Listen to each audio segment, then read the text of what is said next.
आइछे देखो बछर के थरे नुआ खाई पाउछे पाउछे पूजा देउले माँ सोमलई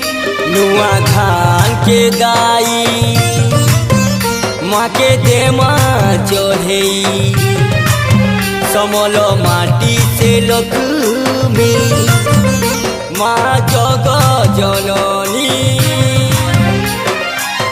भाई मिसी मोना मास हो आमर नुआ खाई तिहार सारा दुनिया के जोनई दे हो आमर मीठा जुहार जोदा भाई मिसी मोना मास हो आमर नुआ खाई तिहार सारा दुनिया के जोनई दे हो आमर मीठा जुहार भूली ना